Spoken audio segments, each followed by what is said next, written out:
এবং আমাদের দেশের স্বাধীনতা সার্বভৌমত্বের উপর চরম আক্রমণ করে আমাদের দেশকে একদিকে দখল করা হবে এবং প্রশ্ন করে ফাঁসি দেওয়া হবে। এই সমস্ত কলঙ্কজনক কথাবার্তা আমাদের বিরুদ্ধে বলা হচ্ছে, এই দেশের অস্তিত্ব এবং সার্বভৌমত্বকে চ্যালেঞ্জ করা হচ্ছে।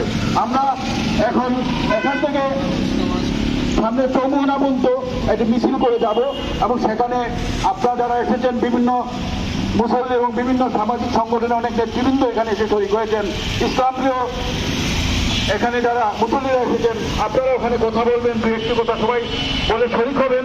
আমরা এখন মিছিলে যাব এবং পরবর্তী সময়ে কথা বলার জন্য এখানে আমাদের এখানে মাইক্রোফোনের কাছে এসে আমাকে সহযোগিতা করার জন্য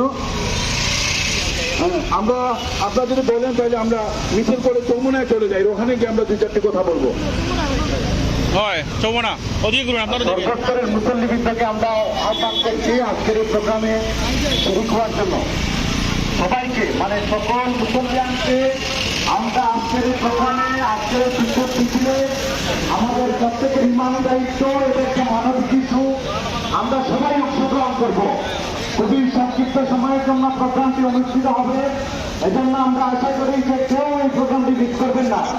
যেহেতু ভারতে আমাদের ইমানি মানুষ আপনারা অংশগ্রহণ করতে পারেন।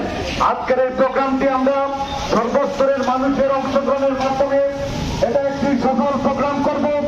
আমরা ভারত সরকারকে জানিয়ে দিব, তোমরা যদি আমাদের ভাইদের উপরে নির্যাতন বন্ধ না করো তাহলে তোমাদের পরিণতি কিন্তু শুভ হবে না। সারা দেশের সারা বিশ্বের মুসলমান ঐক্যবদ্ধভাবে তার প্রতিরোধ এবং সুন্দর ভিডিও বানাইও আত্মাই মুক্তিযুদ্ধের জন্য অপেক্ষা করছে। এজন্য আমরা আশা করছি